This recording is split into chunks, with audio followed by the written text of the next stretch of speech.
On Monday, DPW gave an update on summer road projects. The Selectmen voted to change the winter parking ban hours, and they talked about a public safety issue in Pinardville. Here's 3 things from this week's Board of Selectmen meeting. Watch the entire meeting online or on Channel 22. DPW Director Adam Jacobs gave the Selectmen an update on the summer road work. The new Boston Road pedestrian bridge is scheduled to be delivered tomorrow morning. The crane comes in at 7 a.m.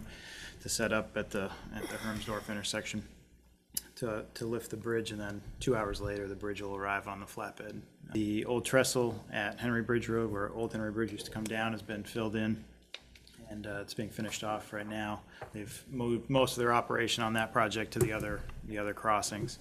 The other thing that they finished on the Henry Bridge side was the embankment's been cut back, so the sight line has improved quite a bit, looking down to the left, down Henry Bridge, if you were at the gas station or if you were about to cross as a pedestrian there. So the LED streetlight project, the audit is scheduled to start next week, so moving right along and on schedule with that. We should have some numbers back from them, what to expect as far as fixtures and locations, and plenty of time to decide what we want to do for the second part of the project. As substantially complete, held up a little bit with timing on the reclaimer from the paving company, but once we were able to get that in, it moved along pretty quickly for the end.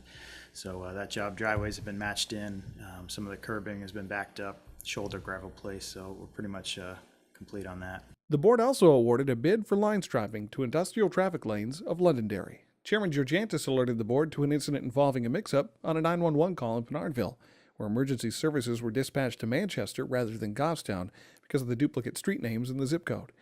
In 2012, residents in Pinardville voted to keep their zip code at 03102. That's happened many times. Yeah, we've This had was- another one. This was a recently. bad one. Oh, boy. You know, nobody died, but it could have. You know, that's the. Which street is this? They had to run across. They had to run over to the bang on the door of the fire department. Plummer Street, right behind the firehouse. But we continue to run into this problem when we have Manchester 03102 street names that are the same as other Manchester street names. How many do we have total, Tina? Around 30. 30? 30. names. 30 streets. That we'd have to change conflict with- before we don't. Yeah, that would conflict with Manchester. The problem is that all it takes is one. One, that's all it takes. Yeah, now it's a life That bullet. safety issue. Right, You know, right. it's something we need to address. The Selectmen decided to meet with residents on these streets to discuss other options. And the board voted in the time change on the non-parking ordinance between November 15th and April 15th to the hours of 2 to 5 a.m. That's 3 things from this week's Board of Selectmen meeting. 3 things that are provided as a service of Goffstown Television. Selections of the meetings are chosen based on community impact. To watch the full meeting, please view them on our on-demand page or on Channel 22. These stories are not an endorsement, nor are they the official public record of the town of Goffstown.